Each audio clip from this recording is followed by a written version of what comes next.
Good day. Welcome to the AE webinar detailing the requirements of ASAE S279.17 concerning agricultural equipment lighting and marking for use on public highways. This is Mike Pankinen from AEM Tech and Safety Services, and we're pleased to be able to bring this webinar to you today. To clarify any confusion regarding the requirements detailed in this standard, AEM members developed an illustrated guide to provide a visual reference for this standard. This document is available free of charge at aem.org and is the source of several of the images used in today's webinar, which will be presented by Randy Renzi. Randy recently retired from Deere & Company, where he managed the product safety and compliance for their crop care platform. During his tenure, he chaired ISO TC 236, which is the tag for agricultural machinery safety, specifically for sprayers and liquid fertilizer distributors. He also chaired MS 236, ASAE 16, which is the work that was being done on sustainability.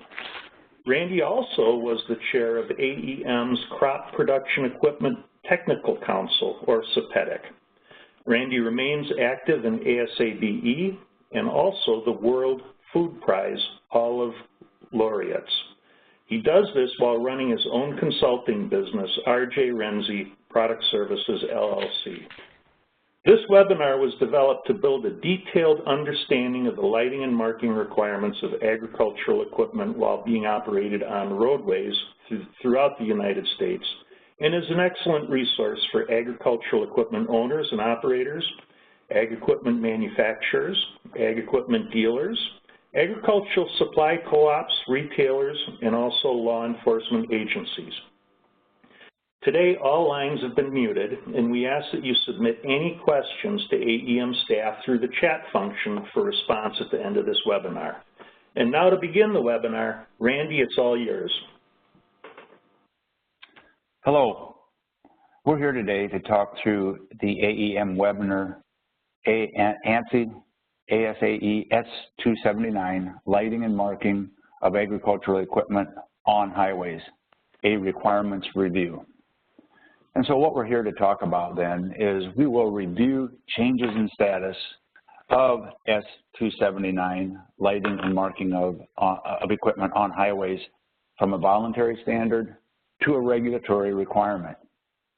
We'll also explain the requirements in the standard that are now part of 49 CFR 562, and then we'll highlight the alignment of this webinar with the AEM document, the illustrative guide to ASAE S279.17.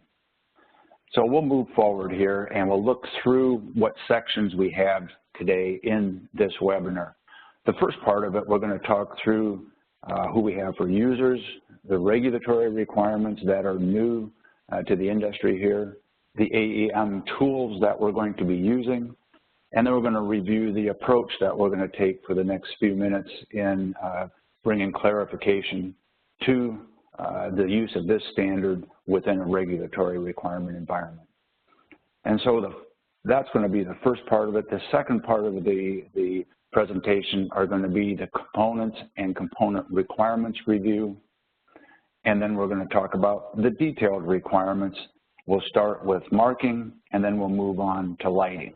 And so each one of these parts of the presentation will take approximately a third of the presentation time.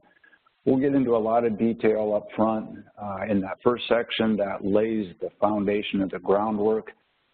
If you hear that once, that's probably the only time you'll need to review that. But the second part, and most likely the third part of this presentation, the detailed requirements, you will be referencing back to probably more than once as you lay out the standard, the illustrative guide, and then are reviewing this presentation.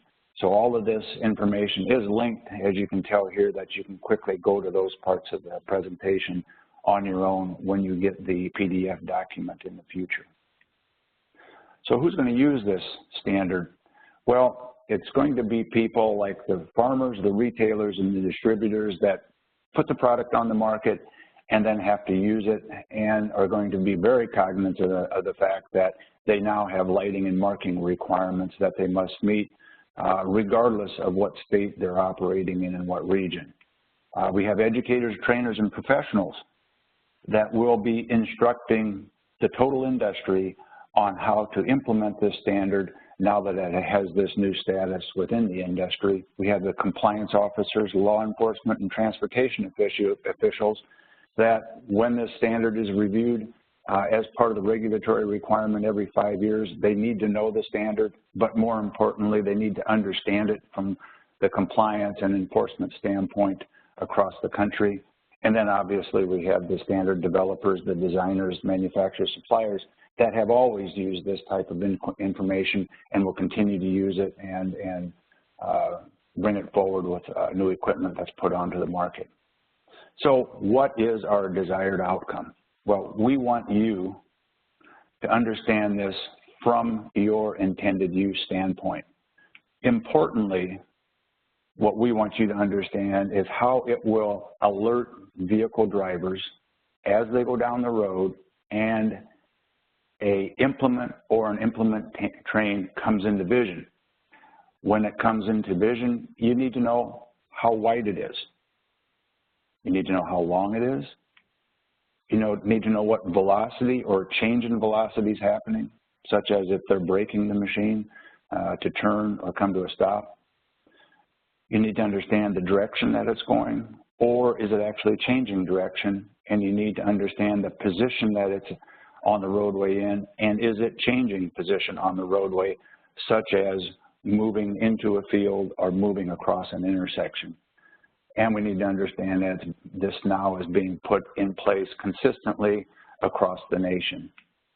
So what is this new requirement that we're talking about here? Well, the National Highway Transportation Safety Administration, NHTSA, has amended their part of the Code for Federal Regulation, Part 49, by adding lighting and marking on agricultural equipment, Part 562. Now, some of you may have already heard of AMISA, the Agricultural Machinery Illumination and Safety Act. And the reason you may have heard about that is going back as far as 2011, AEM was working with our legislative branch to implement some consistent legislation on roadway lighting and marking, and the House of Representatives presented the AMISA Act for that purpose, with the Senate following closely behind. It became law in 2012. And part of that law that came forward then was that S279 be adopted by reference along with S390, definitions and classifications of agricultural equipment. So what does that mean when we say by reference? Well, what it does mean is the fact that now this standard is referenced by number and name within the legislation and also within the rule, which requires that the clause now be followed from a regulatory standpoint. So for the first time, we now have lighting and marking requirements for agricultural equipment across the nation that are being provided in a consistent manner with the intent of improving daytime and nighttime visibility across the nation. Now, this came in as part of the 2012 Moving Ahead for Progress in the 21st Century Act, and so you may hear that as part of MAP 21. We have here a link that you can go access this new act. There's 586 pages in it. There's 16 lines in that act that pertain specifically to us and this requirement. It has been implemented, and it was implemented with an effective date of June 22nd of 2017. So all equipment manufactured on or after that date must be compliant with that rule. If you want a little bit more additional information for this, you can access that information at this hot link, and it gets into the presentation that was provided by AEM when the law became effective. Now, what are some of the most significant parts of this new rule? Well, Part 7 talks about lighting and marking requirements. It basically states that that new agricultural equipment must follow the lighting and marking requirements of S279.14. Now, if you noted, when we were talking about it, we were talking S279.17. Well, going on to Part 9 now of 562, it states that equipment that complies with a revision to S279 does not affect the compliance with the requirement. So what that means is that for future standard revisions, which we are up to S279.17, it means that it does not affect being in compliance. So as long as you're manufacturing your equipment and putting on the market equipment meeting the current standard, you are compliant with the regulation. So what's the challenge? As we look at S279, it is a standard, and by requirements, the standards have quite a bit of detail in them, and sometimes they're kind of hard to understand. As an example here, let's look at section 4.1.6 on stop lamps. Now, stop lamps are required on some equipment. We'll get into that, but stop lamps can be combined with tail lamps per 4.1.3. In some cases, they might be additional lamps, which means they must be symmetrically mounted and positioned as close as practical to the outer edge, another requirement. If the lamps are used as turn indicators, they must meet the requirements of the turn indicators per 4.1.5. But the opposite side still must function as a stop lamp per 4.1.6.1. So it could be that a little bit of guidance may be needed to help execute and validate the use of this standard and all the clauses within this standard. So that's the challenge. That's what we're addressing here with the illustrative guide that AEM has already published. It's available per download, and you can pick that up at the AEM website. And then we're doing the same thing here with this webinar. It's available through the AEM website as well. And so via these two tools, we will provide you considerable amount of information so that as you lay the standard out, open up the illustrative guide, open up the webinar, you'll be able to follow through and develop a very good understanding of what the requirements are. So with the illustrative guide, we're looking at reducing the confusion, improving the understanding, and providing easier and faster implementation of the standard requirements. The guide itself provides a layout of representative equipment that looks at dimensioning for different components and devices that are used for lighting and marking across the industry.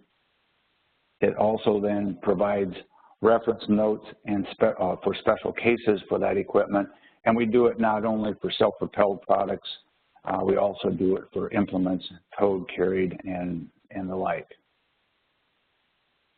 So the webinar approach, which we're covering right now, we're going to review the lighting and marking requirements by functional area.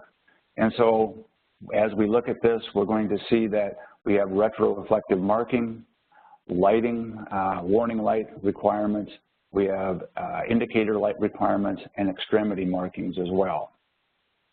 And then we have pictorial guides and examples that we will review here shortly as well.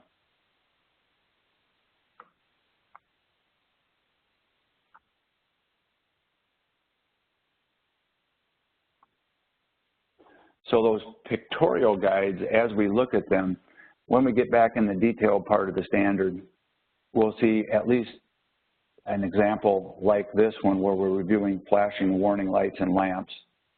And then as we go through the standard page, it gives us illustrations of how this is going to be used. So we'll go through several of these as examples as we get into the detailed lighting and marking requirements.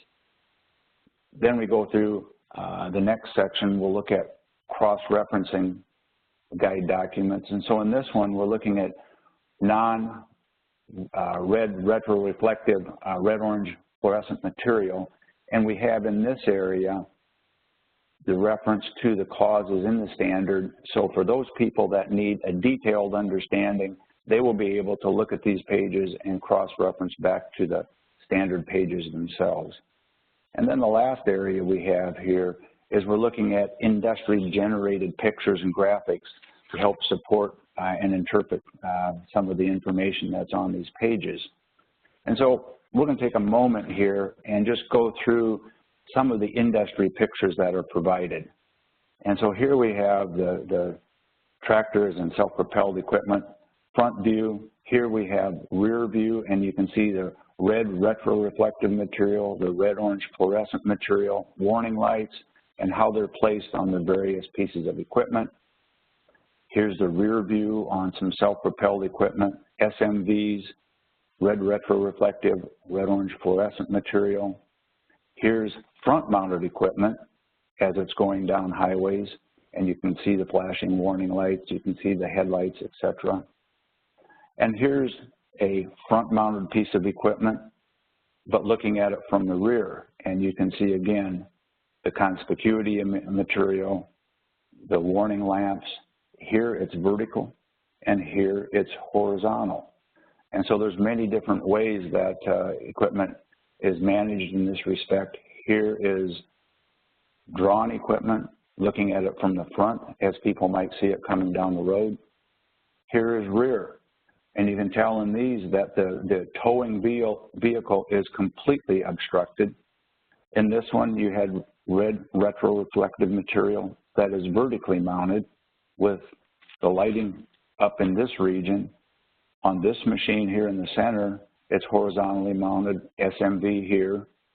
And then on this piece of equipment, even though some of it is visible on the towing implement, many are not, so there's lighting and marking requirements across the rear of this machine, as in this one where it's mounted high along the outside, a little bit lower along the middle of the machine. So because this equipment is used for agricultural purposes, its design is for the agricultural intent, not necessarily for roadway use specifically. The lighting and marking requirements can vary across equipment, and in some cases can vary considerably. In this case here, we have the SMV at the rear, red retroreflective, yellow retroreflective material on the side here, as well as here on this piece of equipment. And you can see again how they dimensionally might vary in terms of where they're placed. Larger equipment with the same requirements that we're showing here. We'll get into all of these as we move through the presentation. Here we have equipment that's longer, looking at the length of this piece of equipment and how the lighting and marking gets changed here with red retroreflective with SMV material, etc. And then we have smaller equipment where it might hide the tractor. So we have lighting and marking requirements, SMV requirements, and then material requirements that are different for each piece of equipment. Here it's only retroreflective material. Here it's only SMV requirements. Here with obstructions, we can see the various marking or placement of these pieces of equipment as well. So that's how we're going to approach it. Now let's move on and look at how we're going to cover the equipment as we move forward. First of all, we're going to cover equipment marking. We'll talk about SMV signs, red retroreflective materials, yellow retroreflective materials. These materials are visible from a vehicle approaching the piece of agricultural equipment at night. And then we have red-orange fluorescent material that's visible during the daytime. And then we're going to talk about tail lights, stop lights, warning lights, and turn indicators, and various combinations of each of these depending on how they're placed on the piece of product, and then also headlamps and beacons. When we talk through the various pieces of equipment, we'll cover tractors and self-propelled equipment first, then we'll cover front carried equipment, and then we'll cover rear towed and carried implements. We'll cover general requirements first, and then we'll cover equipment that's wider than 12 foot. Now, As we're moving through these, we're going to look at equipment where the lighting is obscured, the markings are obscured. We'll also look at lighting and marking requirements that vary by width. And then we'll get into lighting and marking requirements that might vary by length. And then there's also some speed requirements that we'll discuss as we move on through. So now we're going to move into the second section here, and we're going to talk about components and common requirements. And so the first component we want to cover is the SMV. Now, you'll notice on this SMV that there's red retroreflective material around the outside, red-orange fluorescent material in the middle. So it's the red retroreflective at night, the red-orange fluorescent during the day. It's used on agricultural equipment at speeds of 25 miles per hour or less. And then what we need to consider is that there are pieces of equipment that run faster than 25 miles an hour, up to 40 miles per hour. In that case, we need to have speed identification symbols that are placed on the product in close proximity with the SMV as well. So those are two requirements that are out there today for agricultural equipment. The next requirement we want to talk through is retroreflective devices. And these are either red from the rear or yellow from the front or the side. They must be visible from 1,000 feet down to 100 feet from a vehicle that's approaching it at night, headlights on. So when the headlights hit this material at 1,000 feet, it must reflect back to the operator of the vehicle coming upon the agricultural equipment to provide the dimensional characteristics of that piece of equipment as they come upon it. Typically, that material is 2 by 9 inches, 2 inches wide and 9 inches long. They can be replaced by retroreflective reflectors. So you can use either retroreflective material or reflectors to meet this requirement. Next, we have non-reflective red-orange material. And this is the same size, 2 by 9, same requirement, but it's daylight visibility from 1,000 feet down to 100, and it's placed basically in the same general vicinity as the red retroreflective material. And then we have flashing warning lights. And these flashing warning lights must flash in unison across the machine, 60 to 85 flashes per minute. When a vehicle goes into a turn and indicates a turn, the side that's indicating the turn must increase by up to 20 flashes per minute. Now we want to talk about tail lamps, stop lamps, and turn signals. These lighting components can be individually placed on the machine, or they may be placed in unison on the machine. We'll get into more detail as we move through the presentation related to that. Last area is headlamps and beacons. Headlamps on the front of the self-propelled products. Beacons are optional and can be placed on the towing and the towed piece of equipment. So now we want to look at common requirements for equipment. We talked earlier that there's many different types of equipment, but there is still some areas where we have common requirements. First area we want to talk about is symmetry of the materials and the lighting that goes onto the equipment. First of all, it should be horizontal as much as practicable. It should be in line, meaning that in this case, we're pointing here, the red retroreflective material should be in line. And the last item is it should be evenly spaced. And again, we're talking about as practicable. Referencing back to the pictures that we showed you, not everything, because this is agricultural equipment, is going to be exact. And so that's where the as practicable part comes in related to this. When we look at height on marking equipment or conspicuity, the only requirement we really have is that on SMVs, there's a minimum requirement of 2 foot and a maximum requirement of 10 feet above the surface. All other materials, there are not specific requirements for placement relationship to the ground. But on lighting equipment, there's a minimum of 1.3 feet. Warning and turn signals, we have a maximum requirement of 12 feet. When you move to stop lamps, there's a maximum requirement of 10 feet, but there are allowances for placement up to 12 feet high. And then tail lamps, a maximum requirement of 10 feet. Now, spacing of equipment, the requirement here is basically related to equipment wider than 12 feet.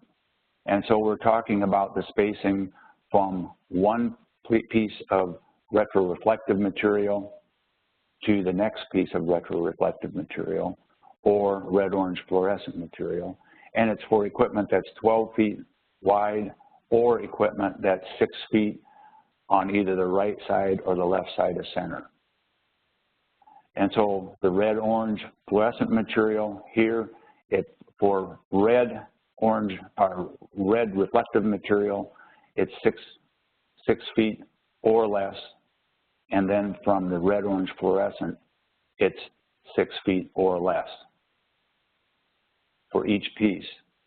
And the SMB material is required or is included as well. Now, extremity marking, we look at, again, at 12 feet or wider.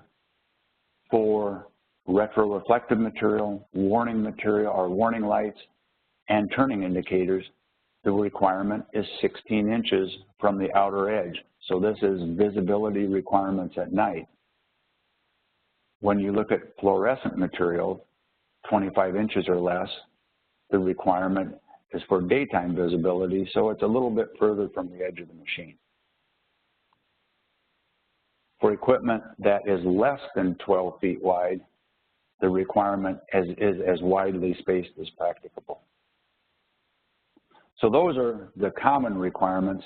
Now we're going to move into the detailed requirements that we have on the equipment, and we'll start out with marking. And so we'll talk through slow-moving vehicle signs, we'll talk through red retroreflective material, yellow retroreflective material, we'll talk about front and side retroreflective material, and then red-orange fluorescent material. So first of all, SMVs, one emblem is required on self-propelled products. It must be 10 feet high or less, minimum of 2. And then we move into the red retroreflective material on the rear of the machine. 2 devices must be visible from the rear of the machine. It must indicate the extreme left or extreme right projections as widely as practicable. So we're talking the general requirements here for self-propelled products. Now, this red retroreflective material can be replaced by reflectors, can be incorporated into the tail lamps, must be between 1.3 and 10 feet high. Maximum spread is 5 feet. And it must be symmetrically mounted across the machine. So when we look at this requirement on self-propelled product, we can see the red retroreflective material, the tail lamps in each of these applications, and so we can see the varying placement of the components in relation to each other. So now let's move to towed and carried equipment. At least 2 strips of red retroreflective material are required, and they must indicate as nearly as practicable the extreme left and right projections of the machine. And they are required if the machine is wider than 4 feet to the right or left of center line. As shown here, it doesn't have to be symmetrical equipment, or it could be symmetrical equipment, or if the equipment extends more than 4 feet to the rear of the hitching point. So those are the requirements for general requirements for red retroreflective material. Now we'll add to that an SMV requirement. And an SMV is required if the equipment is longer than 16 feet 4 inches or 16.4 feet from the rear of the hitch point, or if the SMV is obstructed on the propelling implement, as in this case shown here and in some of the pictures that we showed you earlier. So now we've moved through the general requirements for red retroreflective equipment. Now we want to look at materials used on equipment that's wider than 12 feet or equipment that extends 6 foot to the right or to the left of the center line. So what are the requirements? And we've talked through this and we've looked at it from the standpoint of tractors, rear and front towed and carried equipment. The materials must be horizontal, inline, and evenly spaced as practicable. And again, we've looked at the pictures and we have some level of understanding about what that means. The horizontal distance between each piece, red retroreflective on the SMV to red retroreflective, first piece of material here has to be 6 feet or less, likewise on the second piece. And then the outer piece has to be within 16 inches or less of the outer extremities on the right or the left side of the machine. Now, in this case, we're showing a tractor here with the red retroreflective and red-orange fluorescent. Here we're showing a combine. Here we're showing another piece of equipment, a sprayer, with these same requirements. When we look at front carried equipment, same requirements, with one change is that no conspicuity requirements exist right in front of the towing implement 4 feet to the right or to the left, because they'll be blocked out by the implement anyhow. If we look at rear towed and carried equipment, if we obscure the SMV, a second SMV must be provided on the piece of equipment as well. So that's the red retroreflective material requirements. Now let's talk about front markings, retroreflective, meaning for at night. And so there's one general requirement for front marked equipment, and that's equipment that's greater than 4 feet to the left of center line. One yellow retroreflective piece of material is required, and it shall indicate the extreme side as practical, as far to the extreme as practicable. In this case, something like a belly moor would be a good example of what that is. So that's the only requirement front side for yellow yellow retroreflective material. Now, front for wider than 12 feet or extend 6 foot to the right or the left, there's one requirement that it be within 16 inches or less of the right or left extremity. So it's required, and it must be within 16 inches. On self-propelled product, you can see the placement in each of these situations here. On front carried, you can see likewise the positioning here, and then on rear towed or carried product. So it's pretty straightforward information. Now let's move over to side marking of retroreflective material, and again, it's yellow. In this case, the equipment that is longer than 16.4 feet require yellow retroreflective material. And so here we're talking about equipment that might be a single piece of equipment or equipment trains. They must be positioned so that they're within 16.4 feet of each other on the equipment or equipment train. And they must be positioned, the last piece must be as close or as far rearward as practicable, in this case on the back of the trailer. So let's now move into non-reflective red-orange fluorescent material. And so here we're talking about daytime reflectivity. And so for equipment other than equipment wider than 12 feet, so it's smaller equipment, There are no requirements for red-orange fluorescent material. And so at this point, when we see this equipment, you'll notice that you'll see the red retroreflective material, you'll see the tail lights, but you don't see red-orange fluorescent materials on these smaller pieces of equipment, and that's per the standard. But then when we move into 12 feet product that's wider than 12 feet or 6 foot to the right or the left, conspicuity material is required, and it must be horizontal, in line, and as evenly spaced as practicable. And again, it must be within 6 feet of each other, so from the red-orange fluorescent on the SMV to the red-orange fluorescent on the first piece of material must be 6 feet or less, likewise for the second. And then it must be within 25 inches of the outer extremity of the implement that you're working with. So in the case of self-propelled product, you can see the combination of the red retroreflective and the red-orange fluorescent and its location relative to the SMV in each of these cases and to each other.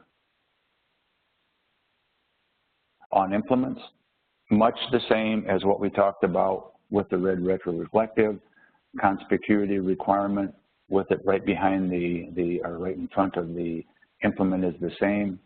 Likewise for rear towed and carried in terms of the SMV requirement.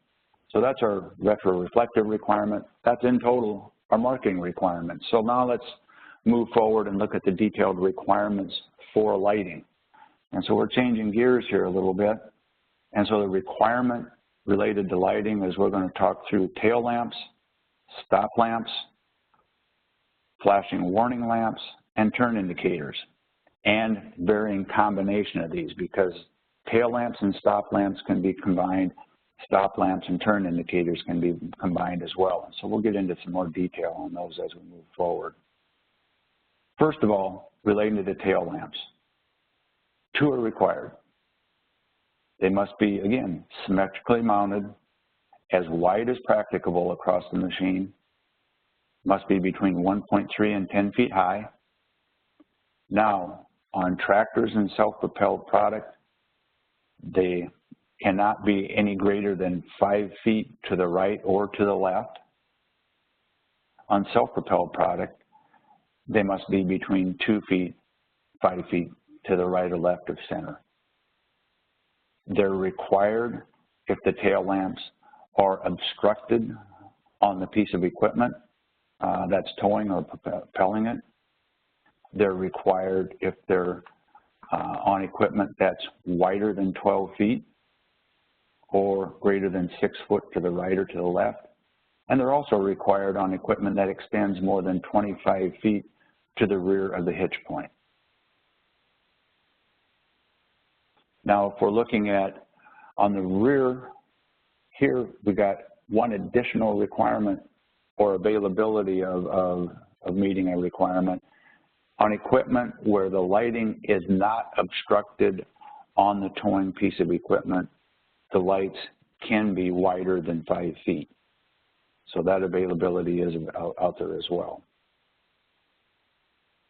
On stop lamps, tractors, self-propelled product, there's a requirement for speeds above 25 miles an hour that stop lamps be placed on the machine. And 2 are required. 1, if the machine is less than 4 foot wide. It must be between 1.3 and 10 feet high, but 12 feet high is allowable in circumstances. And they must be positioned as close as practicable to the outer edge of the machine and symmetrically located towards the rear of the machine so that as you're approaching from the rear, you have complete visibility of those stop lamps. So on tractors and self-propelled product, when we're talking about stop lamps, they will be activated by stepping on a service brake or by a deceleration rate greater than 2 miles per hour per second, such as a hydrostatically controlled vehicle. Now, if you have a machine or a vehicle that runs at less than 25 miles an hour, less than or equal to 25 miles an hour, they can be placed on those products, but they're not required. On rear towed and carried equipment, they're required on this product if these products travel at speeds greater than 25 miles an hour. Or they're required when the vehicle stop lights are obscured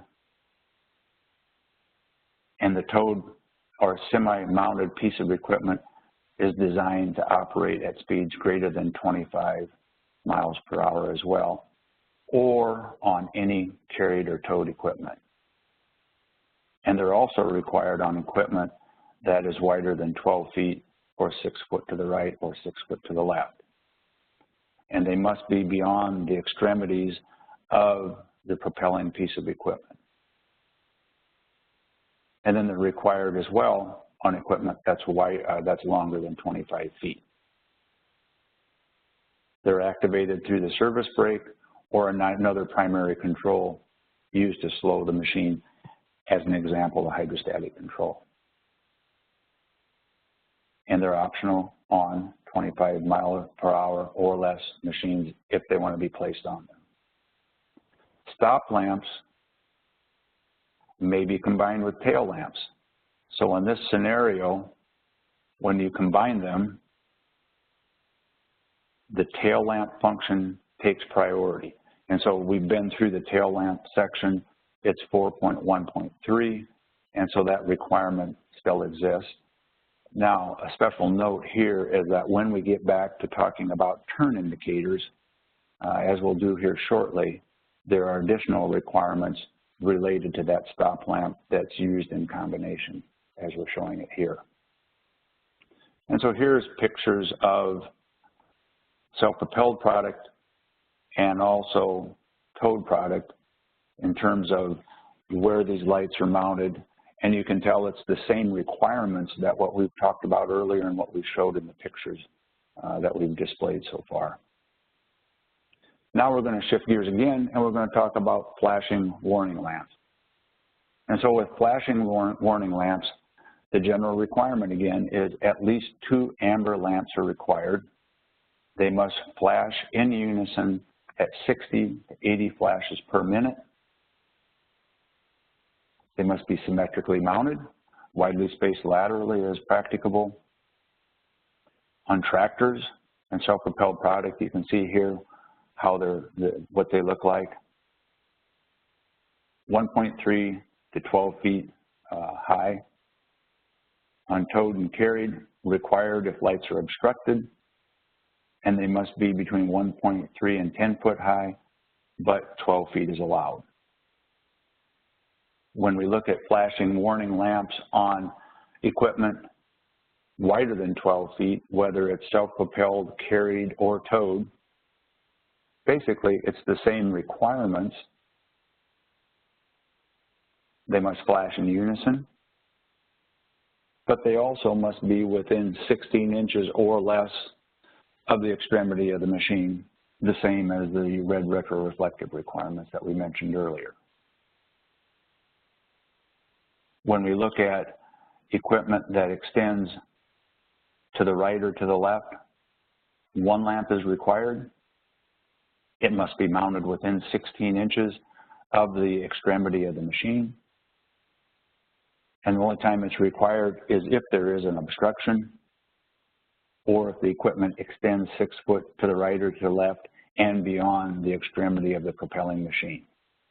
Examples might be moldboard plows or windrowers. Additional warning lights can be placed on the machine as well. And I think you've probably noticed in some of the pictures that that was the case.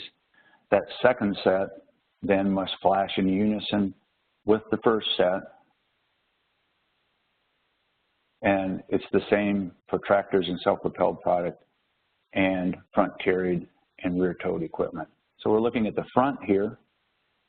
And then when we move to the back, it's the same requirements. At least 2 amber flashing warning lights are required, must be symmetrically mounted, as widely spaced as possible, and flash at 60 to 85 flashes per minute. Again, 1.3 to 12 foot high for self-propelled products and tractors. Required if flashing lamps are obscured from the propelling machine on your towed and carried products. So it's basically the same requirements of what we talked about for the front mount, with small additions here for rear placement. They must be 1.3 to 10 foot high, where 12 foot high is also allowed. When we look at the rear for wider than 12 feet, it's the same requirements again, with the requirement that if the equipment is 25 feet in length to the rear, there's additional requirement as well. And then we have the extremity marking of at least 16 inches or less. Then you can also have the additional requirement, they must flash in unison. And then we have the 6 foot to the right or 6 foot to the left requirement, which is the same as what we looked at related to the front placement of the product. If it's obscured one side, if it extends beyond the extremity of the propelling machine. Again, mower plows, windrowers are good examples of those. So now let's move to turn indicators. And so turning indicators, typically they've been combined with warning lights, so some of the requirements are going to be very much the same. They shall be provided. They need to flash in unison coming off of the warning light requirement. So as a vehicle approaches the machine here from the front, they'll see the flashing warning lights going. When the farmer turns on the turn signal, the rate of flash increases 20 flashes per minute on the side to which they're turning. The opposite side stays on. With tractors, what we're looking at, and self-propelled product, what we're looking at here is the requirement. With self-propelled product, or with towed product, the requirement is that they're placed on the machine if the view is obstructed, or if it's 12 foot wide or extending 6 foot wide to the right or the left beyond the extremity of the machine. For the rear, again, it's much the same. Lights are flashing, a turn is indicated, the lights increase in flash rate, opposite side stays on. Non-self-propelled product, lights will be placed on the machine if their view is obstructed. Required if greater than 12 foot and extending beyond the extremity of the propelling machine. And then the last requirement there is they're required if it extends 25 feet to the rear of the hitch point. If there are additional turning, or if we're looking at the rear of the machine, there's an additional requirement that the rear-facing red or amber light is placed on the machine. This must be 1.3 to 12 feet high. It cannot be any wider than 5 feet to the right or to the left. It must be widely spaced as practicable. Now, when the light starts to flash going down the roadway and the farmer indicates a turn, that rear-facing red or amber light must flash in unison with the warning lamp. The opposite side lights will stay on. The tail light, the red tail light, will either stay on, burn brighter, or stay off. Now, if we look at this requirement, it can be combined with stop lights. So if we got stop lights on the machine, the rear-facing red or amber light is not required. So in this case, once we replace that rear-facing red or amber light, the stop lamp functioning in a turn is the same as what we've talked about earlier, is that when the turn is indicated, that stop lamp functions in combination with the flashing warning light. The opposite light stays on. The opposite side stop light continues to function as a stop light. Now those stop lights, as we talked about earlier, may be combined with the tail lamp, as we talked about. When it's combined with a tail lamp and it's functioning also as a turn indicator, it flashes in unison with the warning lamp. The opposite side lights stay on, and the opposite side stop light functions as a stop light. And so when we look at this from a machine standpoint that's wider than 12 feet or extending 6 foot to the right or greater than 6 foot to the right or left, the functionality remains the same in that your flashing warning lights are on, the driver indicates a turn, the stop lamp flashes in unison with the warning lamp, the opposite side warning lamp stays on, the opposite side stop lamp continues to function as a stop lamp. The last requirement then are headlamps and beacons. And so for headlamps and beacons, 2 headlights are required. And here we're talking about self-propelled products and tractors. They must be the same height, spaced laterally as widely as practicable. And the last requirement then is a rotating beacon.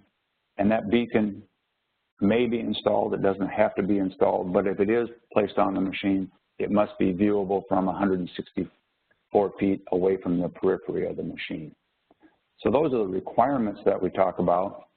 The last requirement, though, is harness attachment for towed equipment. And so pigtails, attaching points, we just briefly want to talk about requirements there. Within the standard, it tells us what the compliance requirements are related to location and cable length and circuit requirements. Now, when we look at the towing implement, we always want to make sure that we understand what we're towing, what type of product we're carrying, but more importantly, we need to make sure that we know where the pigtail is at. So that's our total presentation. Thank you for listening. We hope that this information will be useful to you in the future.